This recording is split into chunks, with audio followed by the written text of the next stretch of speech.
Good day, everyone. So today, we're going to discuss a moment of force using Cartesian formulation. So, the problem is, a 20 Newton horizontal force is applied perpendicular to the handle of a socket wrench. Determine the magnitude with the coordinate direction angles of the moment created by this force about point O. So, we should have image.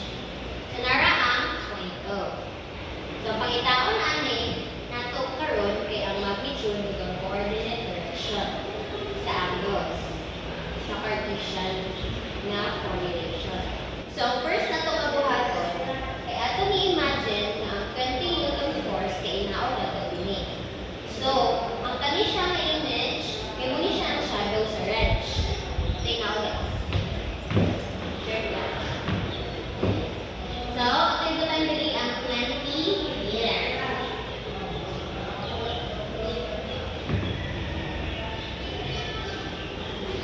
So, kaya nabutan naman natin ang 20 Newton degree, may ginaaman tayo 15 degree angle.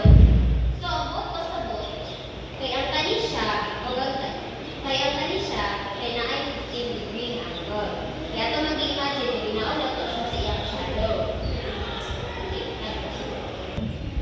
So, kaya ito ang 20 Newton, kailangan mo siya 15 degree angle, tapos naka-perpendicular mo siya sa wrench. So, ito siya i-plot sa x and y coordinate. Ito siya i-plot x. Sa likod sa uwi.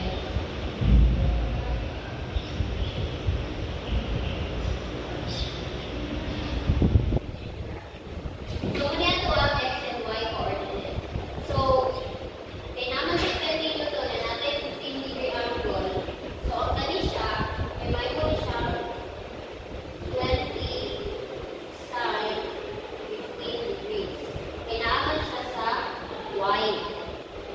Kaya ng tali na yun, then ang tali na yun, kailangan siya 20 cos 15. Kailangan siya sa x.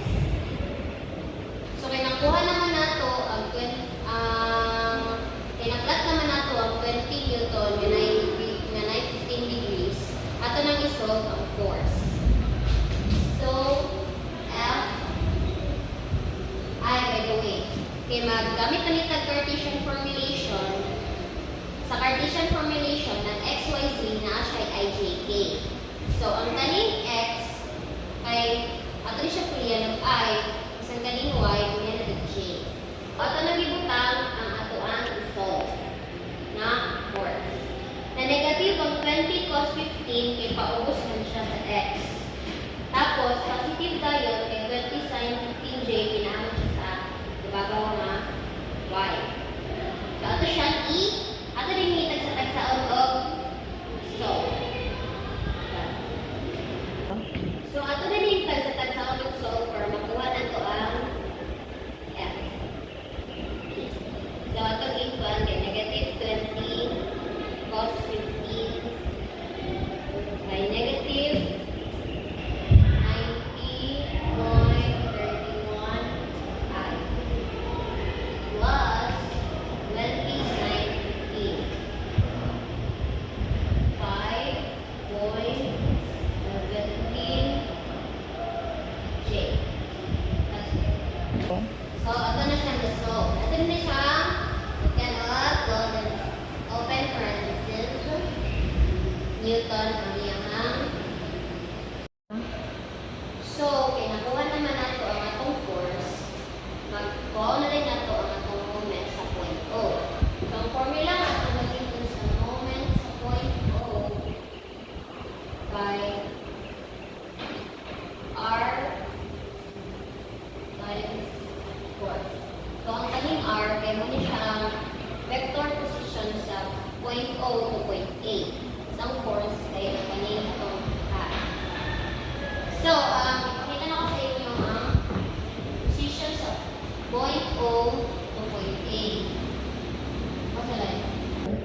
Ito siyang ikot.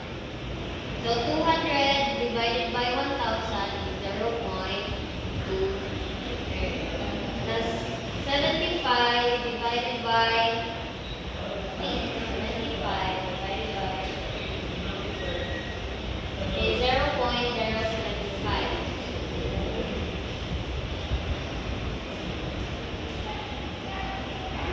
So, ano na to? Ito ano nang na-convert ang ito ang mga distance to shape at shape na. Rate is 0.2 meter. Dinipot sa 0.2 meter. Dayot, ang kaning 0.75, 0.075, shape natin. 0.075. Cut. So, kailangan naman tayo mga distance sa ito ang y and sa z. So, wala pa tayo distance sa x. So, atong buhaton, atong i-plot ang 0.2 sa x and y coordinate. So, ang kaning 0.2 meter sa y, may ni siya 0.2 meter sine 15. Tapos, dinida yun, 0.2 meter cos 15. But, so, kinakuha naman nato ato ang mga distance. Ato na rin siya i-plot next sa coordinate formulation na IJK. So, first, kay 0.2 sine 15 I plus 0.2 cos 15 J plus 0.075 K. Cut. So, the next thing atong waton kaya na siya niso. So, 0.2 sine 15 by 0.052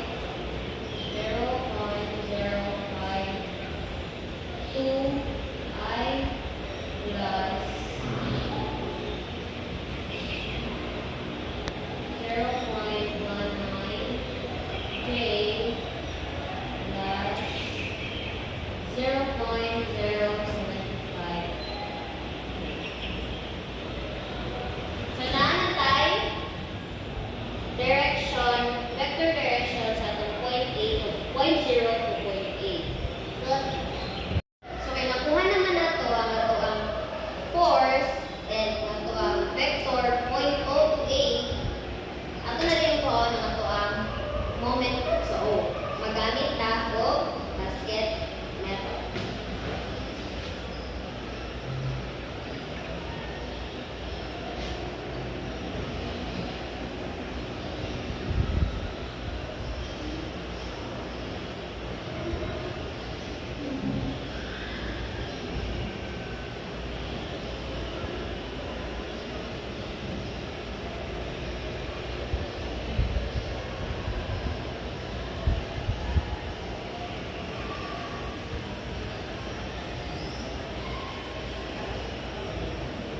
Sa basket method, always consider na to na positive ang I, negative ang I, negative ang J, positive ang K. That's right. So, okay, na-plot naman na to ang atong basket method. Ang ato unang kuhaon kay ang atong I. So, ato na ito consider na invisible ang upo sa I kay para makuha na to ang sunod. Ato na i-cross multiply. So, guys, sa moment O is, so, mag-cross multiply lang ta, 0.193 times 0 is 0. So, ang maglina lang kay positive I, negative 0.075 times 5.18. Cut. So, okay, nakuha na nato ang atong positive I. Ang next na ito ang kuhaon kay ang negative J. So, negative J. So, negative J, para makuha ni siya kay ang 0.052 times 0 kay 0. So, negative 0.075 times negative 9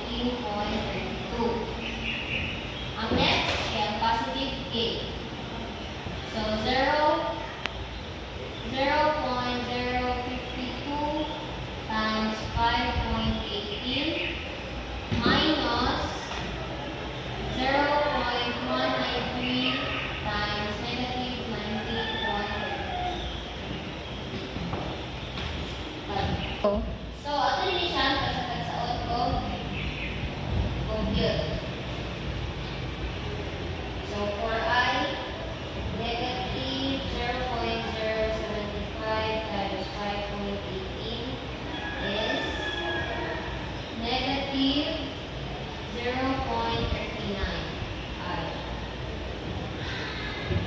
Then, ang sa J ay negative 0.39 by negative 1.45 J plus 0.052 times 5.18 minus 0.193 minus 19 by 4.008. So, ang unit ano niya kay Newton per meter. So, nakuha na nato ang moment sa point ko. So, nakuha naman ang moment. Next is we determine ang magnitude. So, first,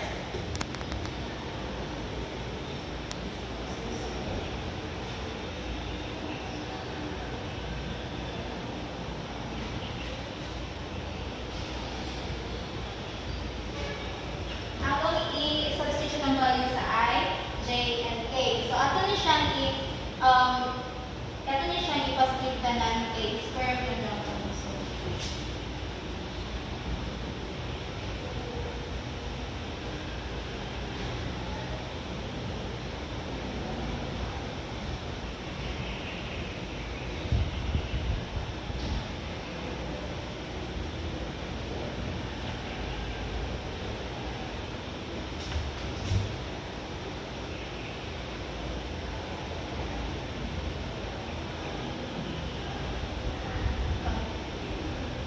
So next, ato ani siyang i-compute. So square root of 0.39 squared plus 1.45 squared plus 4 squared is equals to 4.228 Newton meter. So, kaya na-determine na nato ang value sa magnitude which is 4.98. Next, kaya i-determine nato ang coordinate direction of angles. So, muna ito ang gamiton nga equation. M cos alpha I plus M cos beta J plus M cos gamma K. So, first, ato pa ako ng values sa M cos alpha I. So, simply